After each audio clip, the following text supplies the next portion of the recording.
like you said, a lot of things aren't going to go back to quote normal, whatever that was. Like there's going to be a new normal. So that new normal will definitely be incorporated into writing over time. But I think we're so in the middle of all these things right now. It's really hard to know exactly how that's going to impact writing, much less life, Like I think everyone's kind of waiting to see what the new normal is. Hello, and welcome to the Creative Mindset Podcast. I'm your host, Isolde Trachtenberg. In the show, my guests and I explore how we can use creativity to do our best work and live our best lives. I talk with authors, musicians, actors, scientists, and others who are all pushing the envelope to live fully, creatively, and authentically. Listen in to get the scoop on how you can do it too. Hello, and welcome to the Creative Mindset Podcast. My name is Isolde Trachtenberg, and I'm really happy that you're here. I also am thrilled to welcome back this week's guest. J.C. Andrijeski is a Wall Street Journal and USA Today bestselling author. She's the author of many books and lots of short stories in science fiction, paranormal, cyberpunk-like, and urban fantasy genres. Many of her books, many of which I've read, are parts of series like the Quentin Black Psychic Detective books or the latest Nick Tanaka Vampire Detective books. Her books are sexy, gritty, romantic, and often dystopian. In a word, I find her books page-turners. You want to know what happens next, and the sex and the romance just sizzle. So, if you're into that, you will love these books. I'm really glad to welcome back JC to the Creative Mindset Podcast, because we really actually seldom get a chance to talk. So I can't wait to dig into how, I love that you're laughing about this because it's so true. Because we talk infrequently. We met a long time ago, but we talk infrequently. So nowadays, when I get to talk to her actually is when she's on the show. So I'm very excited to welcome back JC. I want to talk to her about how she develops ideas for these intense, involved stories that all weave into one another. Welcome, JC. I'm so glad you're here. Yeah, thank you so much for inviting me. This is so great. It's funny. We met, I don't even know how many years ago, a long, long time ago now. Oh, and I don't either. It was in New York. I know that. Yeah, it was way before I lived in New York, way before you moved to Thailand, way before you moved back to the USA. Well, it was way after I lived in New York. So it's kind of funny. It was like we sort of met in the middle, but yeah. Yeah. We were a conference or something, wasn't it? It was like a pitch and shop. It was a pitch and shop. Yeah. Right. Michael, I can't remember his last name. Michael Tesh. That sounds so familiar. I remember his face. That's the funny thing. And I remember a couple of the agents that we talked to. Ginger Buchanan, was that her name? Oh, I honestly I don't remember any of that. I kind of remember hers as I later became friends with authors that were close personal friends of hers. So they actually knew her well. So it was kind of funny. I just remember her because she was the agent for the Sookie Stackhouse author, Charlene Harris. Oh, yeah. The Southern Vampire series. Yeah. So she talked to us in a couple lectures, and then there was a whole bunch of agents there, though. It was mostly, that was pre-indie author stuff. So yeah, it was the only game in town at that point. Right. And it was right on the cusp of people starting to get that going, to start going, you know what? Let me do it myself if I need to. It's probably maybe 5 years before that started to happen, or maybe less. I don't know. Yeah, it was pretty cool then, though. It was probably around 2000. I'm just throwing a guess out there, like 2007, 2008. I don't honestly. I have no idea. I'm going to say 2000. I'm just 2008. Yeah, I think it was roughly around then. Yeah. And it's funny because that sort of happens. I'm noticing that time sort of has this very ephemeral quality. Sometimes you can really narrow things down, and sometimes you're going, I have no idea. And I've just started going, you know what? I just don't know. Whatever it is, I just don't know. So we could chat about time all day long, but I want to actually talk to you a little bit about your health. Now, I know that you had a case of presumptive COVID-19. I want to just find out, how are you feeling? Yeah, I'm fine, actually. It's funny. It was weird. Like, I got it so early. That was kind of an advantage in some ways and a disadvantage in others. Like, I was literally so early that when I called the nurse healthcare line about it, and they were like, yeah, it really sounds like you have it after, this is after I talked to her for about probably 20 minutes, half an hour. And then she said, well, maybe try calling an urgent care center. And so she gave me a bunch of names of places to called them. They were like, oh my God, thank God you called. Do not come in. We don't have tests and we don't want you infecting everyone. Oh my. They said, why don't you call the emergency care center? Maybe they have tests. So I called them and they're like, oh my God, thank God you called. Don't come in.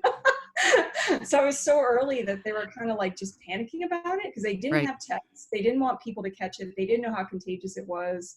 So basically everyone just told me to stay home and self-isolate, Mm-hmm.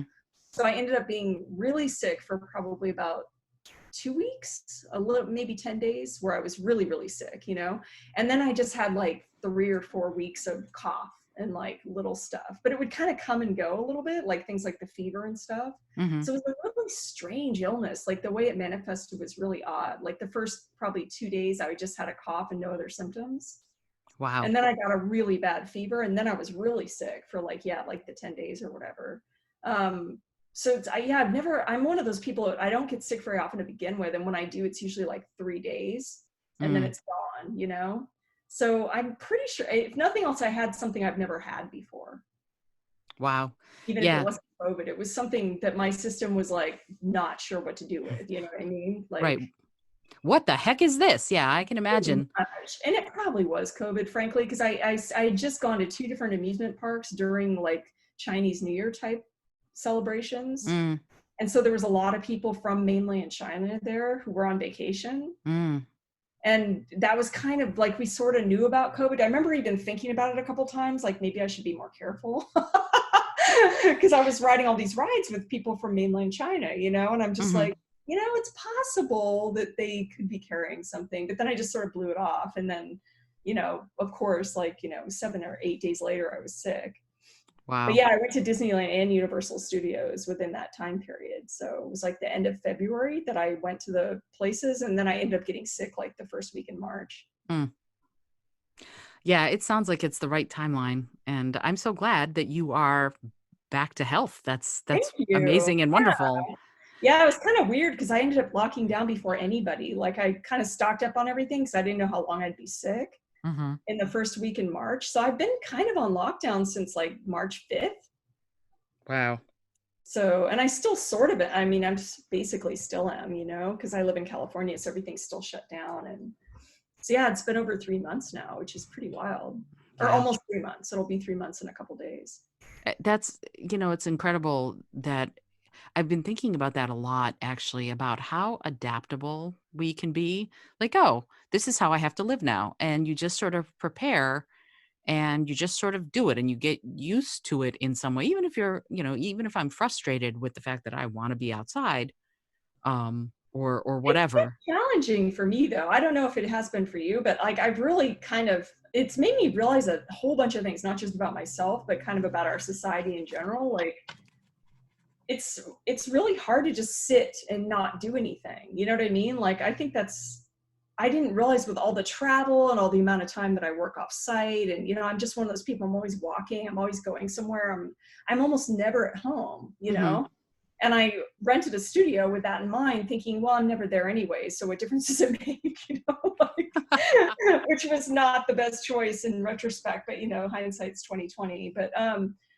But yeah, so there is a lot of time to kind of sit and stew with stuff that you don't normally think about, And I was talking about this with friends, like in some ways this has been the great revealer, like the people that just can't handle being at home for like, even 2 weeks, like they start to go nuts. Like it kind of shows you where they're at in terms of their, I don't want to say evolution because that makes it sound really hierarchical, but there's an element there of like, have they sort of gotten to the point where they're cool with being alone by themselves and facing their whatevers, without constant distraction. Like it's definitely fueling a lot of the anger, I think, in the lockdowns and stuff like that. I don't think most of that's about economics. I think a lot of it's about people just freaking out because they, their lifestyle's been disrupted. And not only disrupted, but potentially changed forever. And that I'm sure sits in the back of people's minds.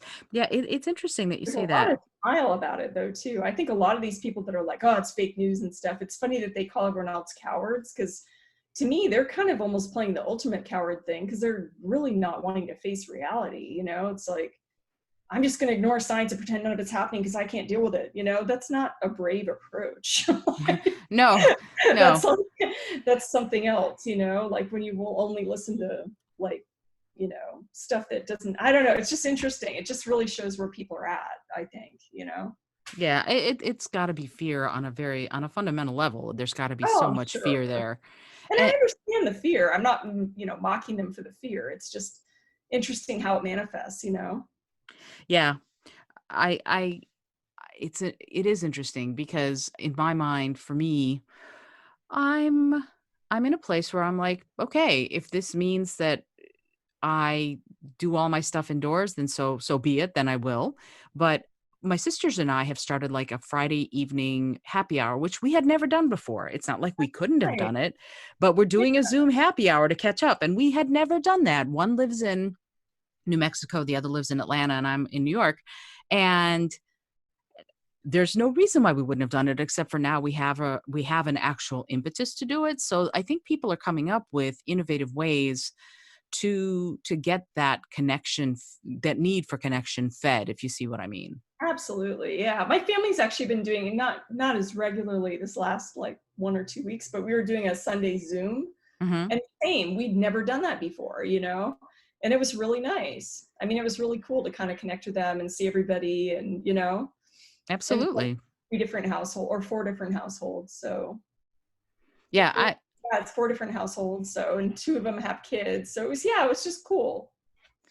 I love that. I love that people are doing that. And Zoom is one of those things. In many ways, it's the great uniter right now because you can just use it for 40 minutes if you don't have a pro account, and you can just get on with everybody you want and connect. And that's something that I think is important. But then there's also, how are people doing with their work?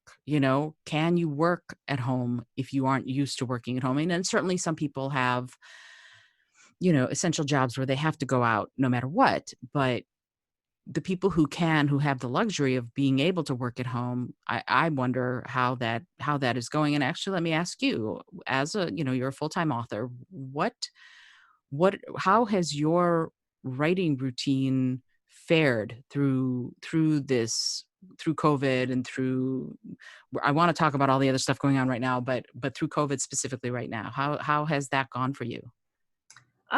Well, yeah, it's all kind of connected because yeah, it's funny. That's kind of what I meant by the great revealer, because you would think I would be in an ideal situation to do it. I live alone. I don't even have pets, I have like no distractions at all. So you would think it would be super easy for me to work at home, but it's actually been really difficult. Like I'm getting better at it, but I was so used to going out and sort of having those, daily interactions with people. And like I had coffee shops where I knew all the baristas and I knew all the other writers that hung out there and we would hang out and talk. And, so I had my whole little routine where I almost was treating certain coffee shops as like my office. Mhm, mhm. And so it's like going from that sort of office-y kind of environment where I know people and I was connecting with people to just being alone with like a lot of houseplants was really strange. And like I started like, am I going to be one of those people that ends up like with, 500 houseplants and they have to like hack their way into my apartment to find my dead body or something, like it's going to be one of those kind of things. So yeah, Wow. and then just with the news and stuff too, there's just been this constant consumption of news. And I think because things have been unfolding with so much uncertainty, first with, COVID and now with a lot of unrest in the country and a lot of, racial injustices being unearthed now in the middle of a pandemic. And, it's just been really hard to not be affected by all that. So I usually I can channel a lot of stuff into my writing, but it's almost like I've hit this limit where I can't always do it now, where I really do have to just kind of like go into meditation or just, indulge watching the news for hours on end, which probably isn't the healthiest thing, but it kind of makes me feel like in some sense, at least I know what's going on kind of thing. Mhm. Um, but yeah, it's definitely been a weird time work-wise. I mean, it's definitely felt like a transitional time in some ways. Like I suspect a lot of us, like I am friends with a lot of other writers, obviously, and we've talked a lot about this, especially the ones that are a bit more, politically aware and tuned into everything that's going on. And we're kind of talking about how there's no way this isn't going to massively affect the writing that comes out in the next 6 months. Absolutely. And in fact, before we started the show, we chatted a little bit about how that might impact how this situation, both the pandemic and of course what I'm calling civil unrest, because this is a civil rights issue, obviously. Absolutely. How has that affected, how has it affected your writing? What has changed about what you're doing, and how do you imagine it's going to go moving forward?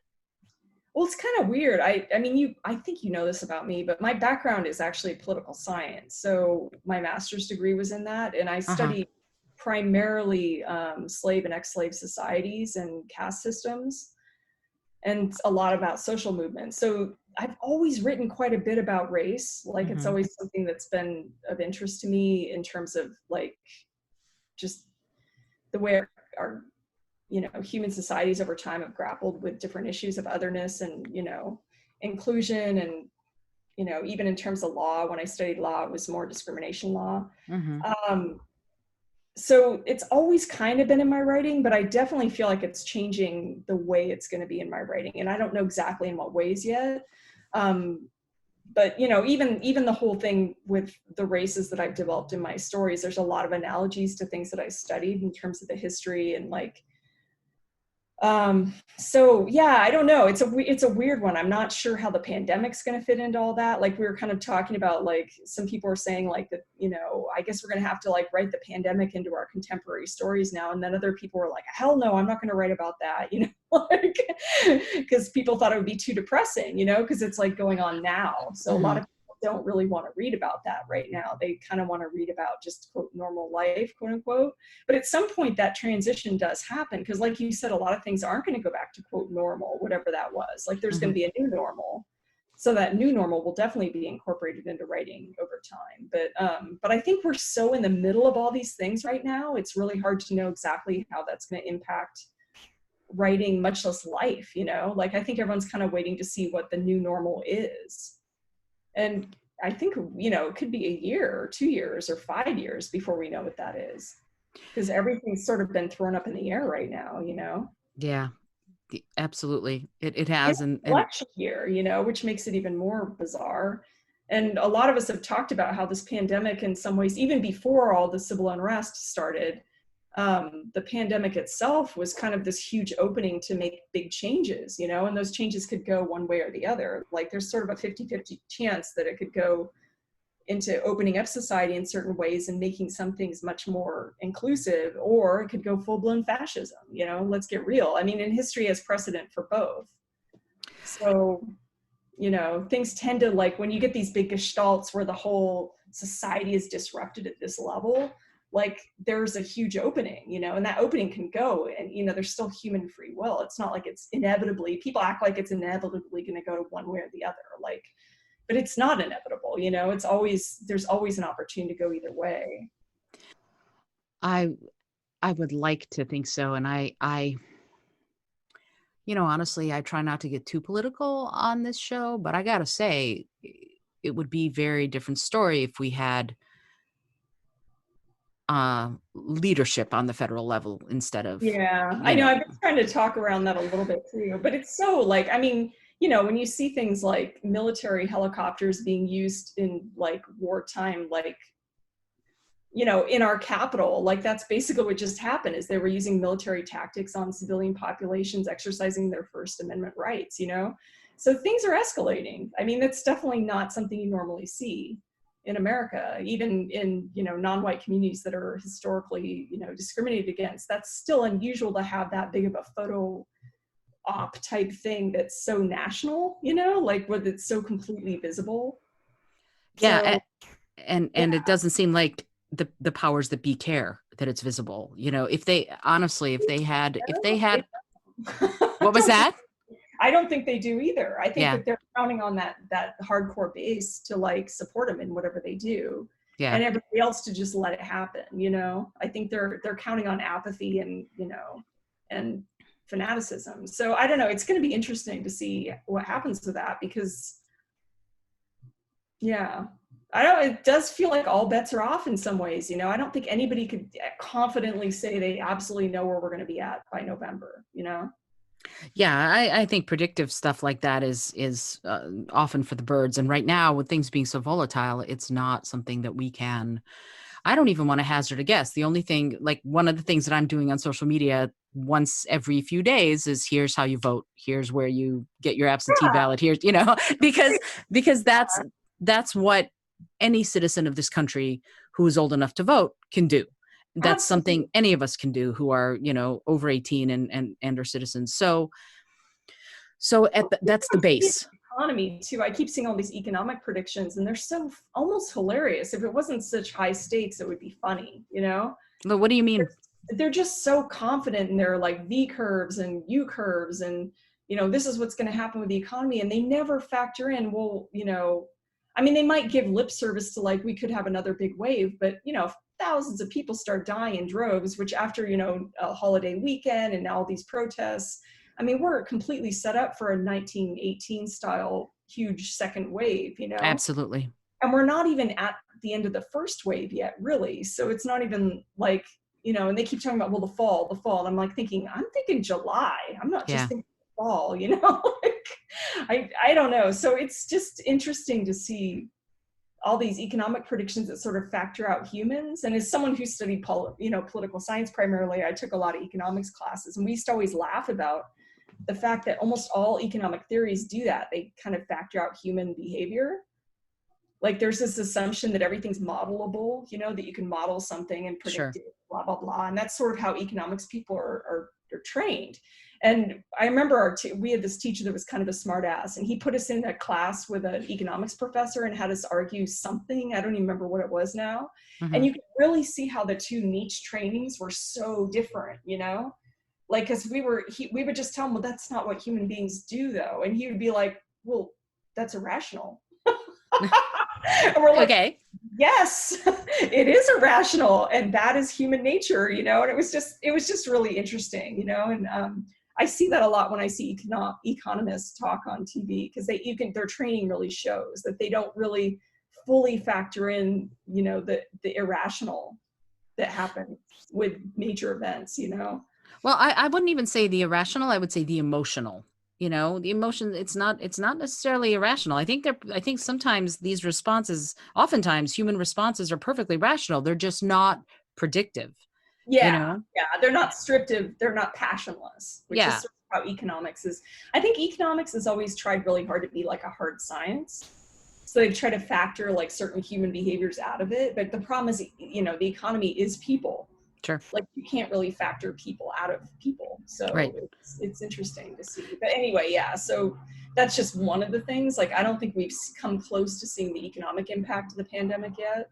No. And that's changed so much. I mean, Sure. we haven't come to the end of unemployment benefits for the people that have actually gotten them. There's like a third of the people that should have gotten them that haven't, I guess. But so there's just so much uncertainty. And to come back to your original question, I think all of that uncertainty in some ways makes it really hard to work, because I still feel like I'm processing everything that's going on around me. And, I heard someone, I wish I could remember who said it now, that something about the way this pandemic has rolled out has put people in this sort of low level permanent fight or flight state. Sure.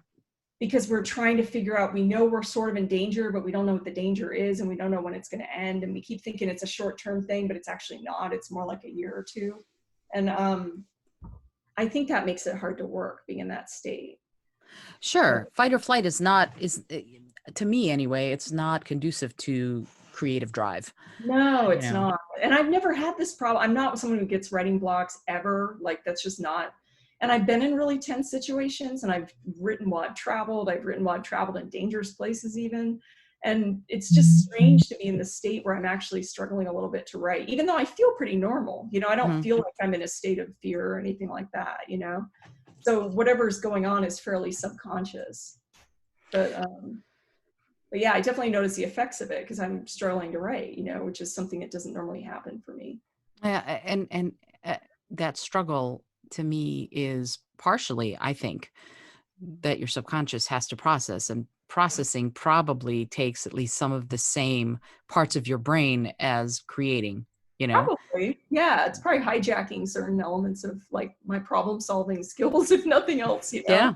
Because And there's a part of me that like is constantly thinking, should I stay in LA? Should I move in LA? Should I find a different place? You know, I'm thinking logistically a lot about things that I shouldn't even be worrying about right now. You know, I still have a few more months left on my lease, and you know, it's just like chill out, you know, like you should just be able to kind of kick back and work on stuff. And I can. It's not like I'm not writing. It's just, you know, you know me, I'm someone who normally writes like 5,000 to 7,000 words a day. And I'm Wow. nowhere near that now. I'm like lucky if I can eke out like 1,000 or 2,000 words a day, you know?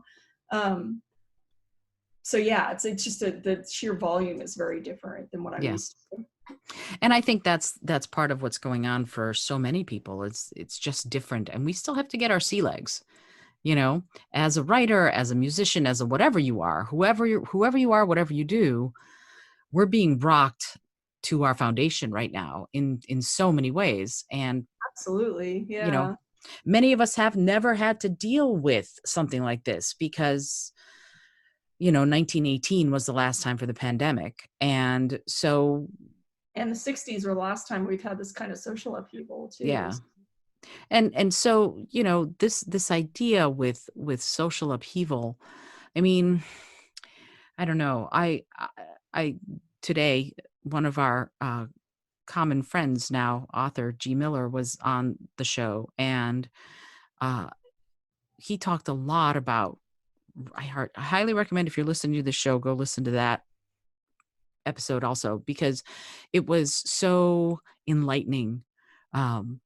Talking to him about race relations and, you know, Yeah. racism and sexism, and Yeah. his writing is all about that. So I'm wondering, to get back to your writing, you mentioned that you use some of these themes in your writing. How do you use those themes in your writing, and how will you moving forward? Do you know? You know, I don't exactly. An example of how I'm using them now, like for example, I created the seer race. They were very much created to be sort of a proxy for, I mean, it sort of came out of this theoretical question while I was in grad school. Like, what if we actually had serious genetic differences with somebody, with a race? You know, we have this many problems with constructed races that are basically socially constructed, but what if there were honest to God differences, you know, like big ones that were difficult to work around? It's not like it's a new idea. It's been explored in science fiction forever. Mm-hmm. But I did it from sort of a social science fiction angle, and kind of combine that with travel and different things that I was doing. So it was never a one-to-one, you know, correlation to any particular race or anything like that, nor was it ever meant to be. It was Mm-hmm. always sort of an amalgam of different things that I'd encountered, and sort of, you know, just sort of creating its own history. So I had to kind of create a history. I created a religion. You know, I kind of really tried to create a whole different group of people that had never existed, you know? And in some ways, I'm kind of doing that with the Vampire Detective Midnight too, because, you know, basically this is a post-race war society. And, you know, in it, vampires lost the war, you know? So he's kind of living through that as sort of an occupied racial category where he has to register, you know, he's given the name Midnight because he works as a cop, and so every vampire that works as a cop is given a designated name, and every vampire that works in any industry is given a designated name, and it's a way of sort of calling them out as vampires. So if you meet Detective Midnight, you know, oh wow, that guy's a vampire, you know. And so they're regulated in terms of how they can eat, like they're delivered food from the government, but they're given some government subsidies too, so they're resented by humans because they're given free housing and stuff like that. But it's a sort of a deal they cut with them to keep them from feeding indiscriminately. Mm-hmm. So I've kind of created a sort of like dystopian sort of vampire vision where they're actually a separate race that's been conquered. And so, and you know, of course there's terrorists that are vampires and stuff too, and there's vampires that live off the grid and organized crime and that kind of thing. So it's sort of like I've taken different aspects of our world and kind of, which is what science fiction does, you know, and kind of twisted that into that. And so, but I've noticed even in this last book, like there's a lot about, you know, race purity, for example, is something that keeps coming up in the Vampire Detective Midnight books. Like that one of sort of the ongoing long arc villain is a guy that's basically running this group. He's called Dimitri Yi, and he's basically somebody who's running a group of non-pure humans. And there, of course, ends up being a twist around who he is and all that kind of stuff. But he keeps coming up because he's recruiting people who are then infiltrating like the police force and different groups. And that's obviously something that's been an issue for us too, is disinformation, you know, And this idea that a lot of ideas are being, a lot of recruitment is going on right in front of us in terms of different ideologies. And some of that's happening online and some of it's happening in real life. And so that's definitely impacted a lot of what I've been writing about and stuff too, is just how insidious these ideas are, and how in some ways they don't even reflect like even more than a tiny percentage of people that are running around. But at the same time, they become this like virus that kind of infuses everybody's worldview, I don't know, that gets into a whole bunch of stuff that's probably harder to explain, but I've been studying a lot, like, for example, the Boogaloo Boys. I don't know if you've been reading about them. But there's this whole kind of new movement in America that's sort of like pushing everyone towards this race war, and they claim that they're not racist per se, that they just want, to go against civil disobedience, to fight against the cops and more generally, but it's bullshit. Like most of it is really like very right wing. And yeah, so it's sort of like playing on some of those ideas too, like all the disinformation on the internet and, how Russia kind of goes in and kind of twists that as well, because they have their own agenda going on. And so all of that kind of like the hackability of the human psyche is something that I've been very interested in. Mm-hmm. That's coming up a fair bit in my writing as well. So yeah, but there's so much going on right now in the world. It's hard to even keep track of all this stuff, and you can easily sound like a conspiracy nut, but then you get the FBI coming out and saying the same things like, yeah, this is really happening. And this is what's, these are the different groups involved. And so, yeah. It's fascinating that you said that because my guest on next week's show he used to be a copy editor on the Situation Room with Wolf Blitzer, and he was a White House correspondent. So and now he writes mysteries. Wow. He's retired from all of that journalism stuff, if you will, and now he writes mysteries. But a lot of his stuff, his main character in his stories is a journalist, and the book is called Fake, and it focuses on fake news. And we were talking about that exact thing. Cool. Yeah. I would love to do that. That sounds great. Yeah. His name is John Didakis. I'll put you two in touch. But yeah, because I mean, this, but I used to work as a freelance journalist too, and I know that definitely infects my worldview to some degree as well. Sure, and I can imagine, as a journalist, and actually, I needed to say this, that meme that you shared, first they came for all the journalists, and we don't know what happened next. That yeah. blew me right out of the water. I was just, that flabbergasted me because it's so true. So when we talk about this idea of fake news and of almost, if I swear, it just feels like this generalized hypnosis, it's a very strange, it's a very, very, very tactical hypnosis. That's the thing. That whole fake news thing was a campaign. That was a very successful campaign. Yeah. And it started, the interesting thing to me, this is such a quintessential, like, sort of starting point to me, because I saw the news start to adopt the new definition of the term fake news. Mm-hmm. Like when fake news came out, they were talking about things like Breitbart, you know what I mean? They were talking about all these news, even Fox to a degree. They were talking about all these news outlets that weren't accurate, like that they were mostly, selling propaganda of different types and selling these sort of, constant beating the same drums and using the same talking points to kind of like beat into people these ideological points, really more than facts, And so somehow that term got co-opted and it got turned against mainstream media. Yeah. And just so interesting because I saw the transition happen. I remember when someone like Joe Scarborough started using fake news in the Donald Trump sense of using fake news, and even things like repeating like, well, Trump came up with this concept of fake news. And I'm like, no, he didn't. But then when I think about it now, it's like, in a way he did, because he's the one that kind of came up with the idea of flipping the definition around, and turning it on the people that were trying to use it to weed out the non-factual news out of the news. Right. But it was such a campaign, and it was, there were Russian bots that were like pushing that narrative. There was all these different, groups on 4chan and stuff pushing that narrative. So it's like, it really does show how, I mean, I hate to say it, but human beings are very hackable. We're so prone to believe things that we hear over and over and over again. And it's just the nature of our human minds to like find things credible if we see them over and over, you know? Yeah. And I find it frightening and also fascinating. It kind of scares the crap out of me because I look at the repercussions and how easy it is to kind of like convince people something completely not true is true, Right. Yeah. something verifiably not true. You can convince people is true if you repeat it often enough. Yeah. Yeah. Oh, absolutely. And then, something that's counter to their self-interest is actually a good thing. That's another thing that I keep watching happen. And Yeah.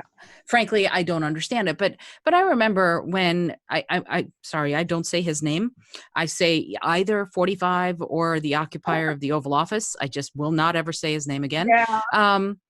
So yeah, this podcast, people say, well, I don't want to get too political. And I'm like, yeah, get political. I know it's about creativity and how we can use the Sorry. creative Yeah. mindset, but I got this background. Yeah. Sorry. what was that? No, say that again.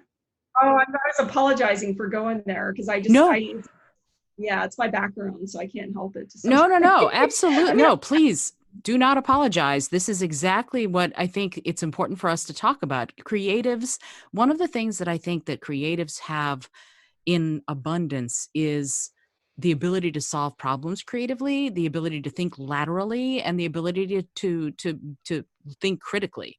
And so, and that those skills are so important, especially right now. It's so important to question. It's so important to look at alternatives and see what the other possibilities are. It reminds me actually of Star Trek, and I think it was Star Trek 5, the movie.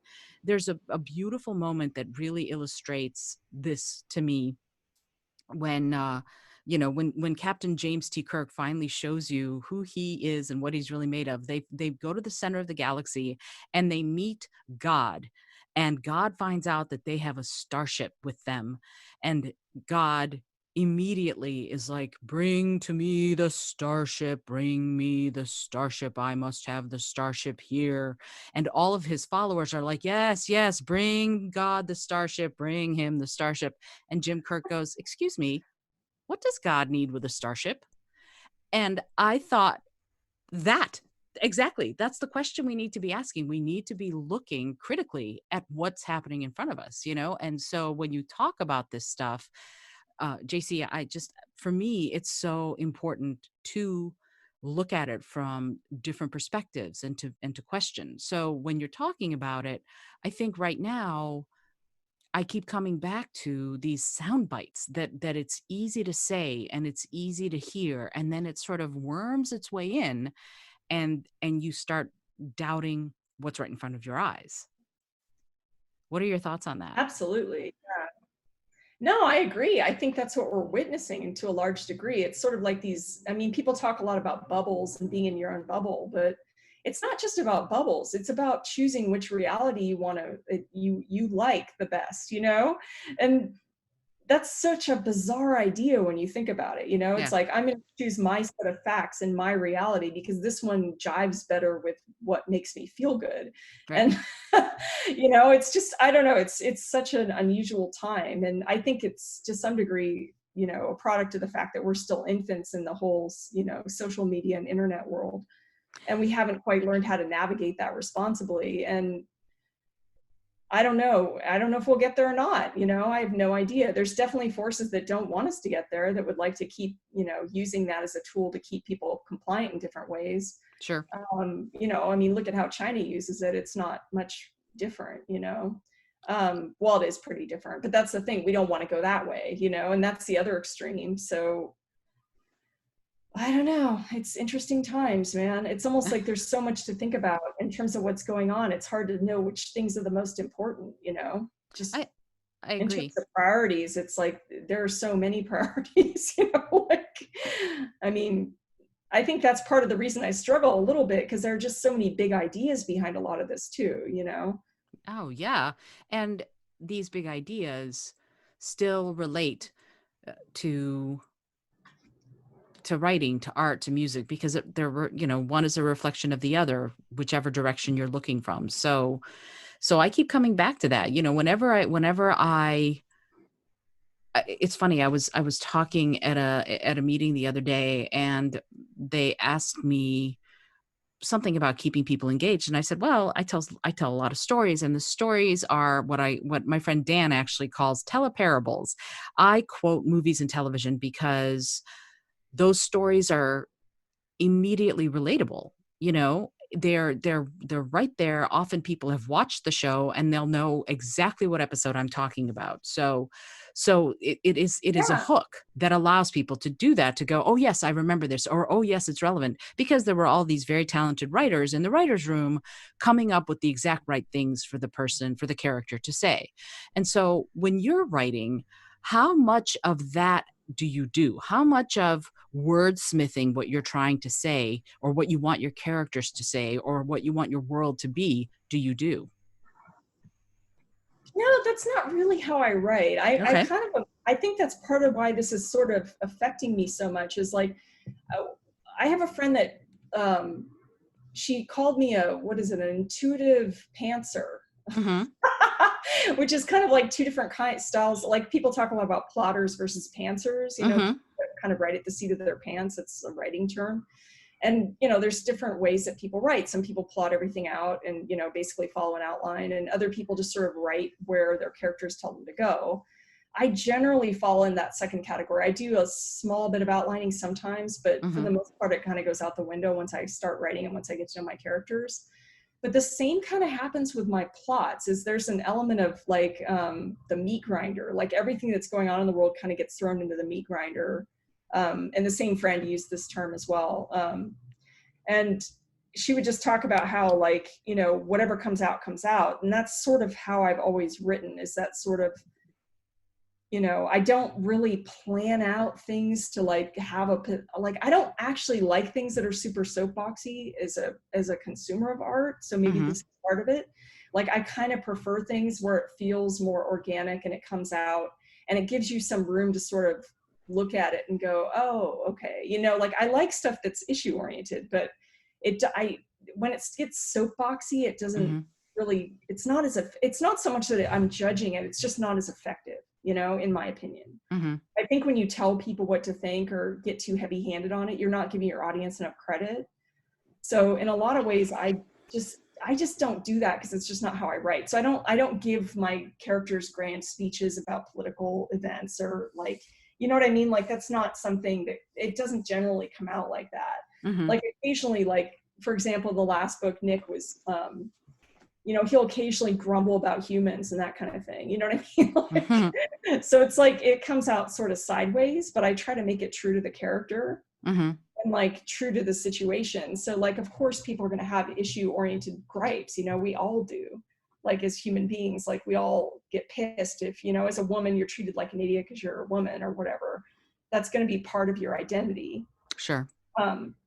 In the same way that, anybody who's dealing with systematic racism their entire life, it's going to absolutely have a bearing on their character. And I can't claim to speak from that perspective. So I have to kind of tread carefully there too, in terms of like, I don't want to represent something that isn't part of my life experience. There's other people that are better equipped to do that. Mm-hmm. But as a history person and somebody who has a background in sort of studying, like, religious uprisings and civil uprisings of various kinds and stuff like that, I do feel like I have some, ability to speak from that perspective. And so, I don't know if I'm answering your question, but No, basically, you are. oh, okay. Yeah. So I just feel like it's all the stuff that I've sort of experienced in terms of travel, and, I'm still an avid consumer of like news and nonfiction. And it's just something I do. I'm constantly reading like Mm-hmm. history stuff. And I watch a lot of documentaries and things like that too. And while I don't think I've ever taken a one-to-one with any of those things, it definitely feeds into what I'm working on.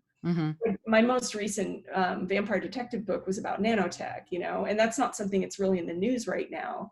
But the way the nanotech was deployed was against vampires by someone who's racist, Mm-hmm. So, I mean, that's kind of like how it ends up coming out, is these sort of weird sideways ways, So they had to deal with this whole group of, basically human supremacists in the novel. So of course that's going to intersect to some degree with what's going on in the world. Sure. But it's also staying true to the story you're telling. Exactly. Yeah. I hope so. I mean, that's, I don't think there's any way for me not to do it. I think if anything, I'm going to miss on the political side, because sometimes, your characters don't always follow things politically as well as you would like, Mm-hmm. So I think if anything, I think I err more on that side. Like there's occasionally been times where my characters have done things where I'm like, yeah, that's not the best way, but but it seemed like something the character would do, so I kind of left it, you know. Right. That happened more in like the Bridge and Sword books. I think those books were much more sort of like, in some ways had more political ambiguity in them, you know. Mm-hmm. At times, especially some of the gender politics in it were really iffy because some of the characters were really gray. They weren't, you know, white hats completely, you know. So, Yeah. And you know what? I think morally gray characters make for more interesting plots, personally.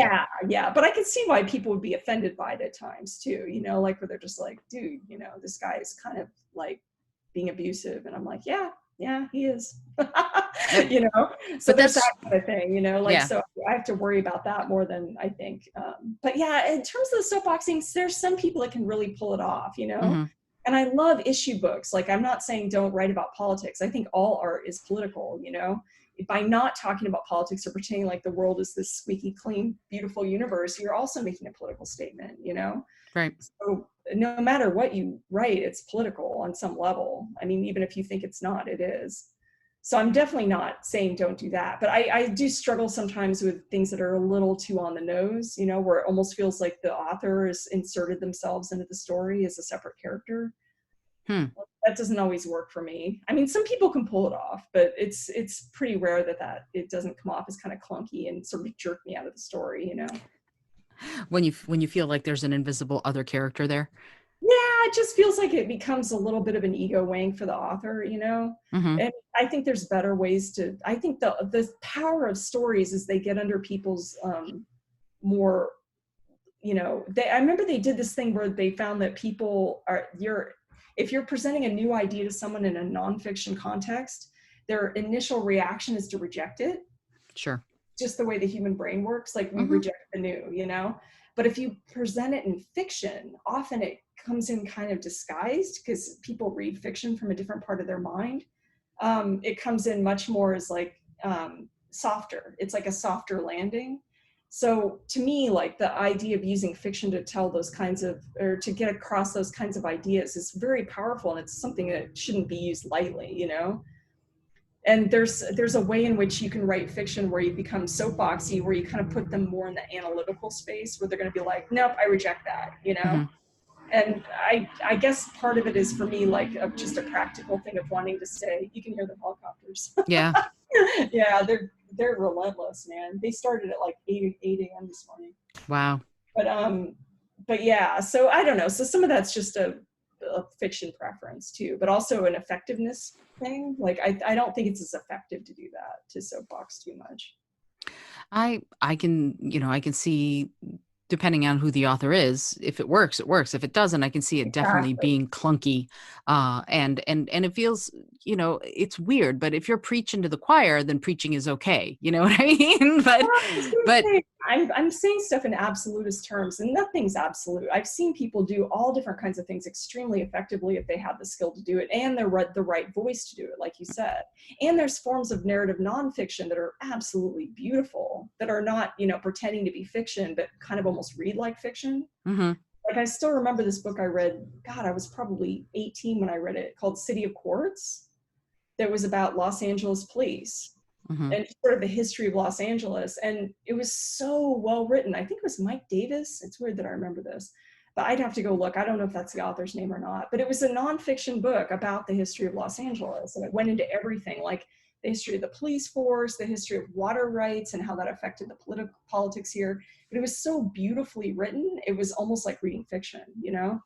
And there are people that can do that, especially ex-journalists seem to be really good at doing that. So yeah, it's fascinating to me because creative nonfiction, honestly, is one of those things where it takes a special skill, but it also almost seems a little unreal. And yeah.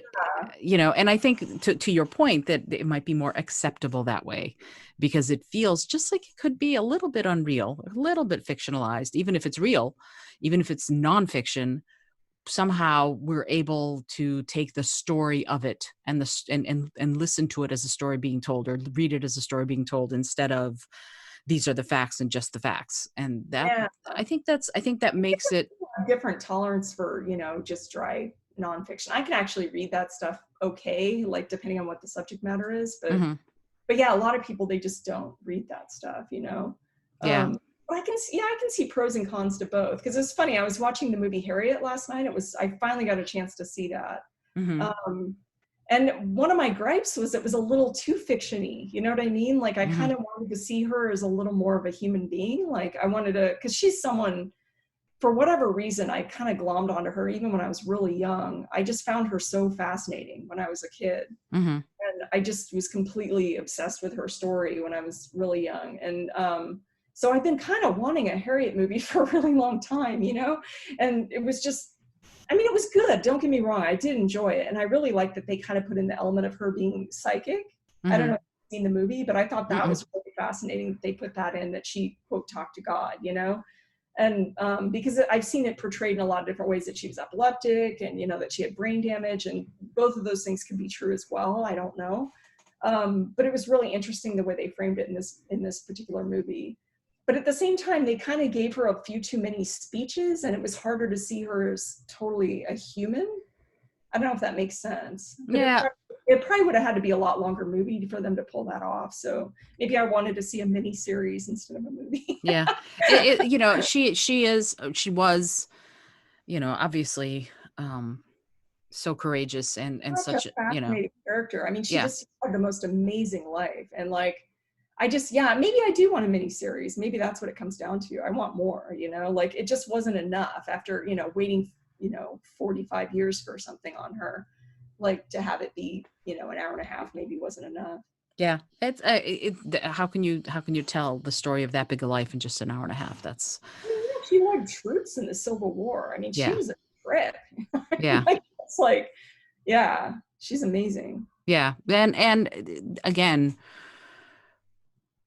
to me, telling, the opportunity to tell her story, the fact that people decided to do that, and that says so much. That says so much that we are as a world crying out for stories of people of color, of people who show courage, of that it's diversified, that there's more than what we've been telling. And the fact that it's happening, even if it's by fits and starts, I think is it's a good first step, if you see what I mean. Yeah, no, I do see a lot of progress with that, like in terms of the different kinds of stories that are available now. I think like, to some degree, cable and internet streaming has actually made a big difference on that, because it's given so many more avenues to show that there's a market for these things. Yeah. And Yeah. sadly, a lot of the money people, they don't believe you until they actually see the dollars, and Yeah. once the evidence is there, then they're like, oh, great idea, let's do that, But I think that's actually, living in LA now, I'm definitely seeing that in terms of projects and stuff that are considered. There's a much more ear for diversity now, which is wonderful. That's, I say that as someone who loves movies. Like, those are the kind of movies I want to see too. So Sure. And when I talk to people I know who are in the entertainment industry in that way, who are writers or who are composers, writing plays or musicals or movies or TV shows, they're chomping at the bit. And sometimes, you'll write a script to spec, and no one is interested unless it's got a very specific hero, specific protagonist, a specific antagonist. And I'm hoping that it's going to change, that we're going to have obviously more representation. But what's interesting is, like, when I read your books, when I talk about your books, you have race relations in your books, obviously, but they're not necessarily, the differences are not necessarily the color of people's skin or the country they're from. And so it's fascinating to me to see how you fictionalized race relations and place them into, like, the Vampire Midnight books or the Quentin Black books. What are you doing when you do that? Are you actively trying to do that, or is it really just this is what my characters are like, this is what I'm talking about, and this is what I'm going to write? trying to make sure I understand your question. So you mean like inserting fake race relations into a diverse cast of characters? Is that kind of No, what it's not you're? fake. It's not fake race relations. It's like, look, Oh, we I didn't mean that in a bad way. I meant like in terms of fictionalized, because I right. do most of the race relations I deal with are more the fictional ones. But Right. And that's what I mean. That I don't see so much a person with brown skin versus a person with white skin having specific issues in your books. I see one, I see human versus vampire. Do you see what I mean? yeah, yeah. Well, again, I'm not sure I'm the right person to tell those other stories. Mm-hmm. Um, I definitely try to have my characters reflect the reality I know, which is a diverse reality. I've never lived in a monochromatic world, and I Mm-hmm. find it weird when all their characters are white, because I'm like, where the hell do you live? Because that's not been my reality ever. Or there's like not a single gay person or person, bisexual or anything in the story. You're just kind of like, where do you live? Do you Right. only know people exactly like you? Because, having mostly lived in cities in my life and then traveled a lot on top of that, yeah, so in that sense, I've tried to reflect reality. But at the same time, I think in terms of writing a really in-depth story about race, for example, the way it's manifested in America, I think there's better people to write those stories. You know what I Mm-hmm. mean? Like, Mm-hmm. I definitely want my books to be representative, and I don't want them to be monochromatic in any way. But at the same time, like, I don't want to take space from somebody who's like more qualified to tell those kind of stories, Mm-hmm. Mm-hmm. Yeah, it's interesting that you said it like that, because her show's going to be on before yours. Yes, let me get the timeline straight. So I interviewed one of the NPR books editors for the show, and we were talking about this very thing last week. And what she was saying, exactly what you just said. She's like, the thing is that there are authors of color who need the opportunity, who should be given the opportunity to tell these stories. But then she said something Absolutely. really, what was Yeah. that? Oh, I was just agreeing with you. Yeah, Yeah. Yeah. absolutely. And yet she also said something really interesting, because I asked, well, should people shy away from those stories then? And she said no. But then she had something very fascinating to say. She said, if you decide that you are going to tell this kind of story, then check with the people you're writing about and find out. Absolutely. And I went, duh. Yeah, there's some really great sensitivity readers that do just that. You know what I Mhm. mean? They check things and make sure that they're actually writing in the interests of that group that they're trying to portray. Mhm. Um, or at least without total ignorance of it. I mean, that's the other thing, is that people often write from a place of myth. Like, I Mhm. see this a lot with Native Americans, especially, but Black culture too. There's like so many cases, and I hate to pick on him because I love his books, but Stephen King's been really guilty of that with sort of the mystical Negro thing, and like Right. there's a lot of cases where people try to be inclusive, but they don't really do it from a good place. And it's not necessarily that they have bad intentions, but that doesn't really matter. It's still Right. ignorant. It's still like, yeah, it's just not a good, you need to ask people, if you don't know enough about a culture to write about it, then either don't write about it, or yeah, write about it and check. It's just people get lazy. That's the problem. They don't want to be called out, and they don't want to be embarrassed. And it's like, get over it. It's not about you. And Right.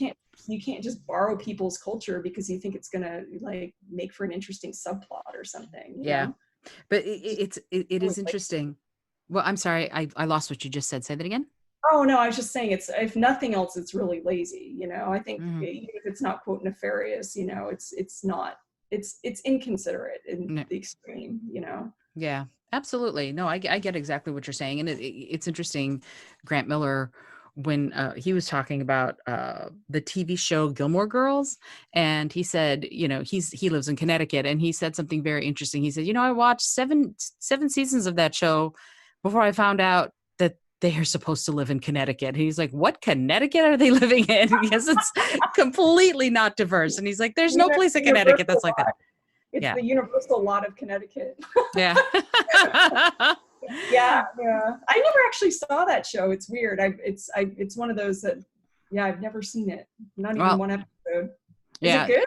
A Um, lot of people love it, but It's got very fast language. You know, Amy Sherman Palladino is very into 55 words a second, and it's got some good stuff in it for sure. I personally, my favorite thing is Rory Gilmore, the daughter in the show, is a real bookworm, and there's a list of all the books that she reads during the run of the series, and I'm making my way through the list, and it is a brilliant list of. They give her brilliant books to read, a Oh, diverse classics. So I'll have to send it to you, and maybe I'll put the link to the list of Rory Gilmore's books in the show notes because it is fascinating. Uh, yeah, that's a trip. Yeah, yeah, I don't even know much about it. It's just about a mom and her kid, right? Or yeah, something. it's about a mom who gets pregnant very young, has her daughter. She's only like 16 years older than her daughter, and it's about how they navigate life in their small town in Connecticut. Okay. Okay. That's the I thought overarching. the other show that that same woman was in, I can't remember her name. I feel bad, I'm blanking. Weeds? Wasn't it the same woman was in Weeds? No, no. Oh, that's a Lauren different actress. Graham was in Gilmore Girls, and I Mary thought Louise two other Parker. actresses did that. Mary Louise Parker, that's who I was thinking Yeah, of. She's not in Gilmore Girls? no, no, she's Okay, not. okay. Yeah, Yeah, you can that tell how clueless I am. There's a lot of shows I miss living overseas too, yeah, because some and things we got and some things we didn't. And that's okay. I think it's okay. I think you've given us many books because of that. So I'm not upset that you don't know the Gilmore Girls that well. So I do want to talk a little bit more about especially Madeline Fang. Talk to me about what goes on in that book. It's just come out very recently, and I'd yeah, love to find out what's going on with our Detective Midnight, and what can you tease something about the book, because it just a couple weeks ago, right? It just came out.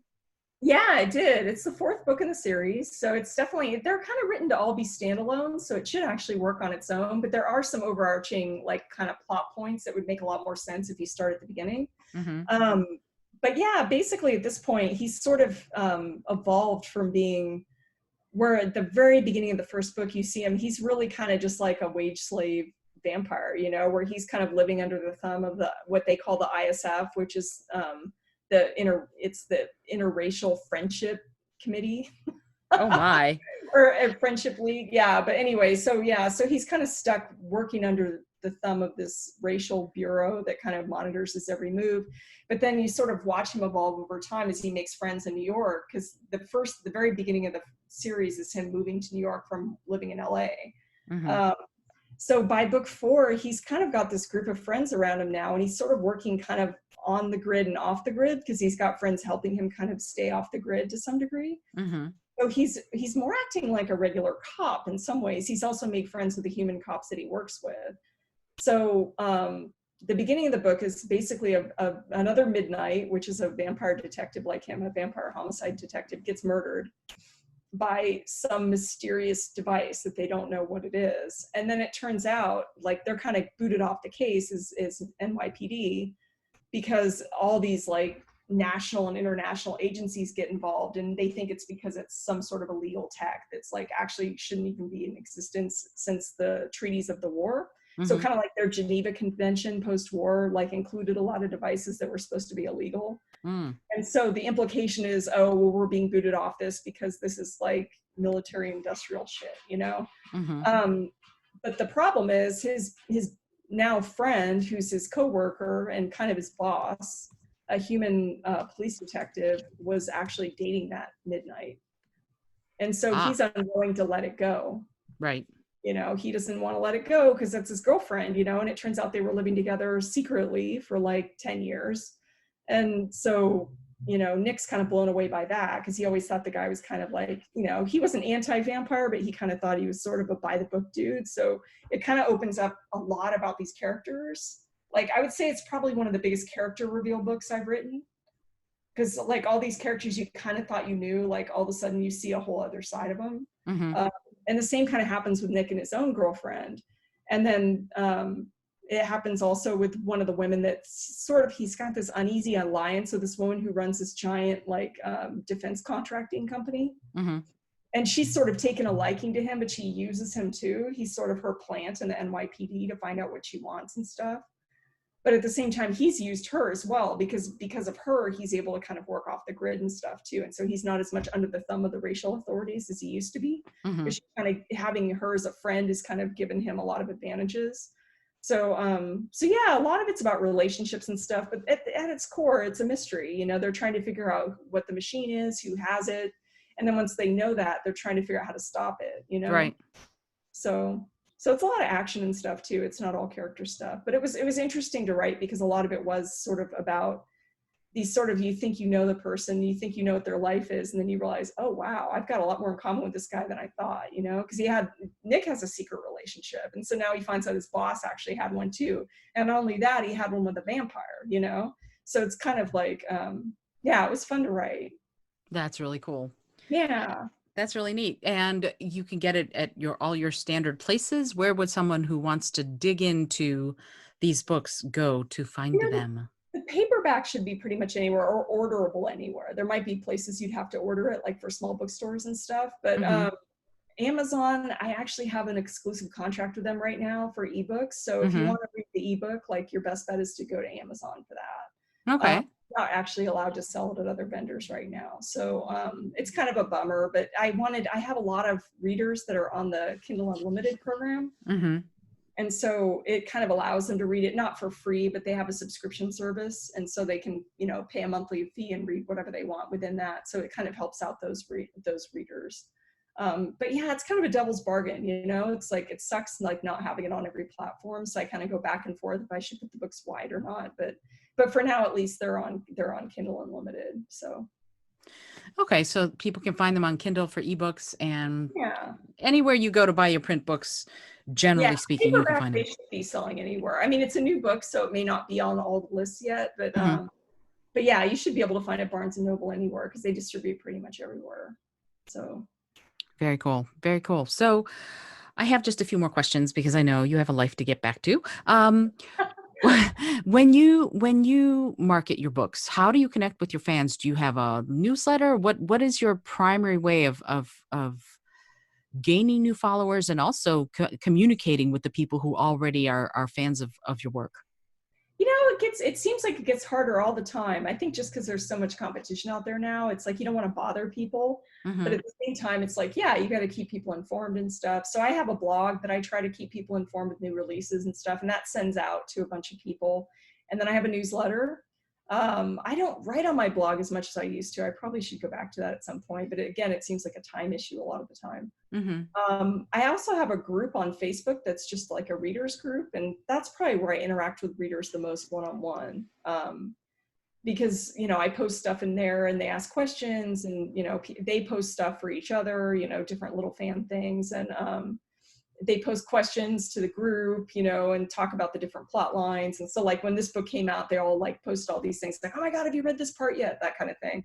So that's fun. I really like that group a lot. That's a great group. It's fairly small, but it's super active. So it's a lot of fun to interact with them. Very cool.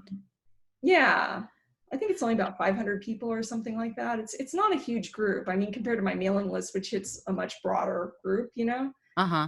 And then I do some advertising as well. You know, I go through newsletter lists and stuff, and I do some Facebook advertising and that kind of thing. So people would find you under JC Andrijeski or under the names of the series. Basically, I'd love to know. I want to put in the show notes so that people can find you and start reading some of your books. Actually, probably their best bet is just to go to my website. Okay, and what is that? It's jcandrijeski.com. So ANDRIJESKI.com. Yeah. Yeah, I'll put that in the show notes too. So that's JCANDRIJESKI.com so that you can go and, I'm talking to the listeners right now. Hang on one second. So that you can go and get all of JC Andrijeski's books.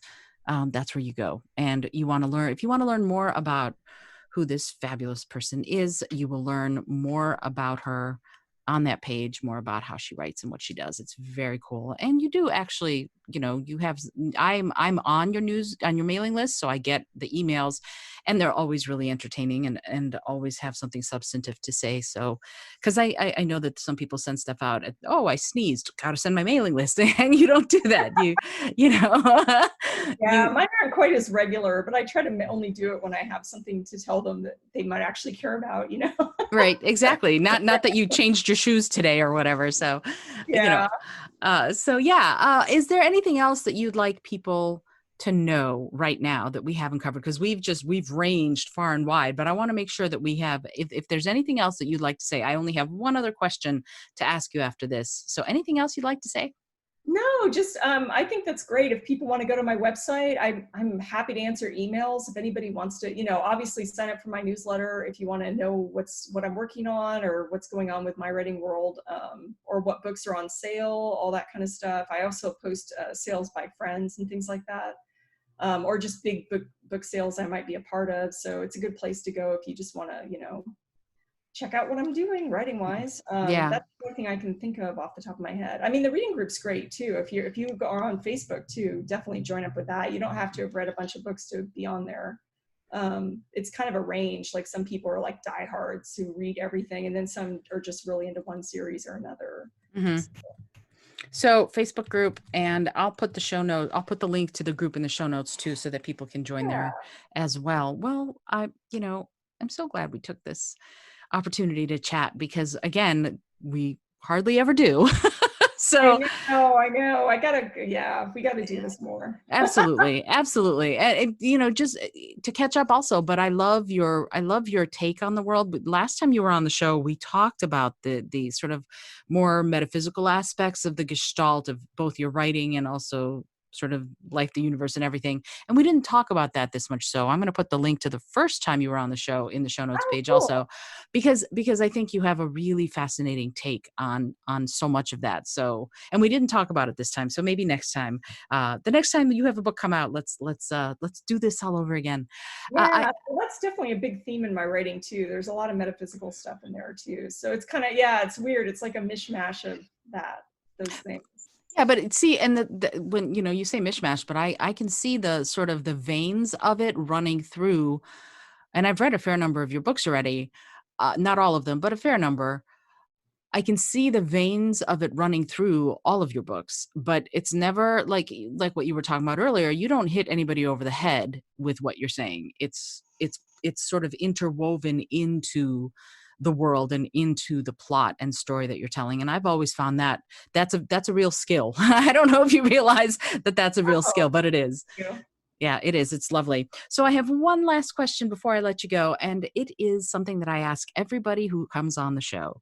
And it is this: if you had a plane that was going to skywrite something, anything at all, for the whole world to see, because the whole world would see it, what would you say? Oh, good Lord. Wow.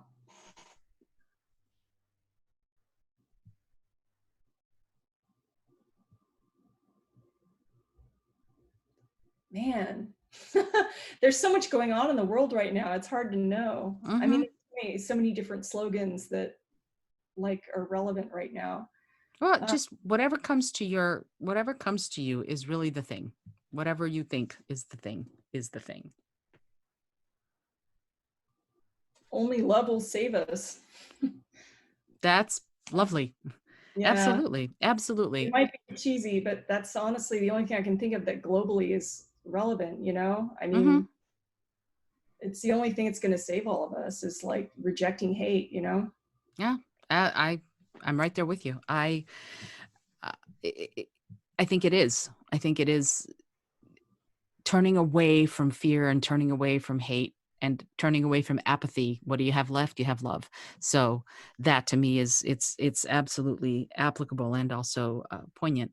It's funny. I had someone on the show a couple of weeks ago, and she's the first person out of everyone I've ever interviewed who said, so after she gave me her, she's like, so what would you say, Isolde? And the first thing that popped out of my mouth was be kind. Yeah. And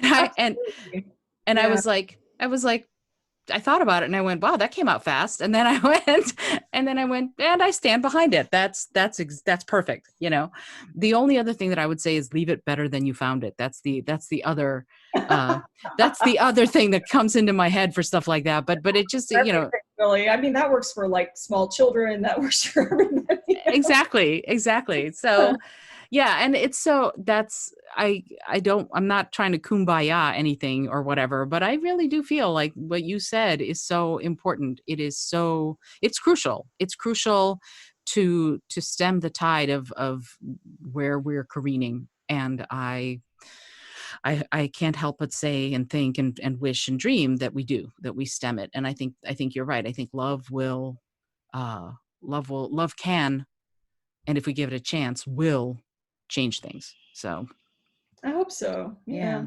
I hope we can muster enough of it as a species, you know. Otherwise, I think we're doomed, you know. That's the thing. It's a practical thing. Like the Dalai Lama always talks about that it's not just about being nice. It's like we can't survive hating each other. We're just going to implode, you know? Yeah, absolutely. We're not going to make it. It's not sustainable. No. This is not, yeah. And so hopefully pockets of love will grow and sort of embrace and welcome new and different people, and we will make a change to make things better for not just for us. You know, it's like that seventh generation thing. It's for generations to come. It's not just us. We're not doing it for us. And it's funny, I was talking to somebody else, interviewing them for the show the other day, and I said, you know, the earth will be fine. Because he was like, we need to talk about the earth. And I'm like, yeah, honestly, the planet itself will be just fine.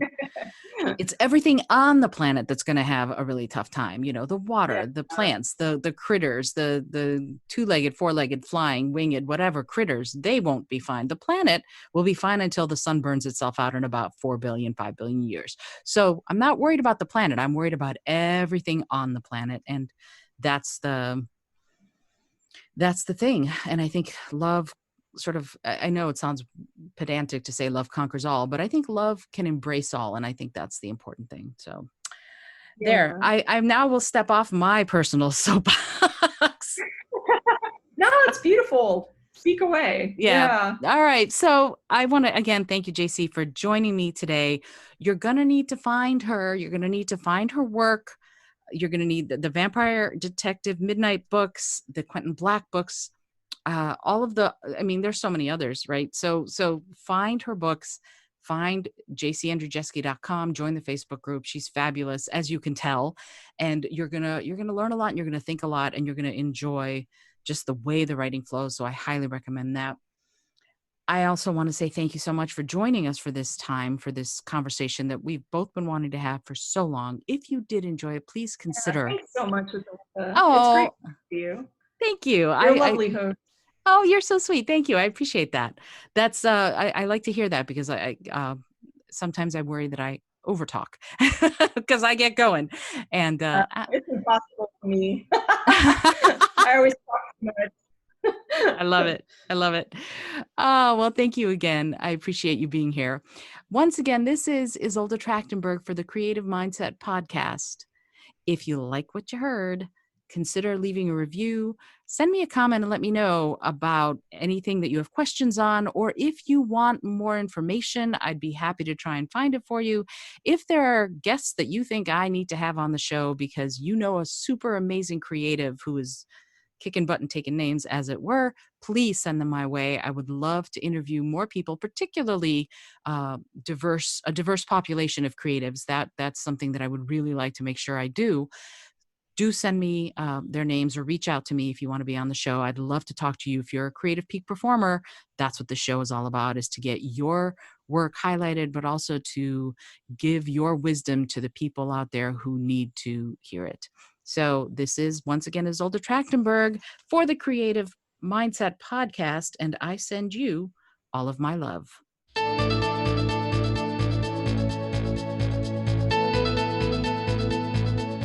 Thanks so much for joining me today. I really appreciate you being here. Today's episode was produced by Isolde Trachtenberg and is copyright 2020. As always, please remember this is for educational and entertainment purposes only. Past performance does not guarantee future results, although we can always hope. Until next time, this is Isolde Trachtenberg, and I send you all of my love.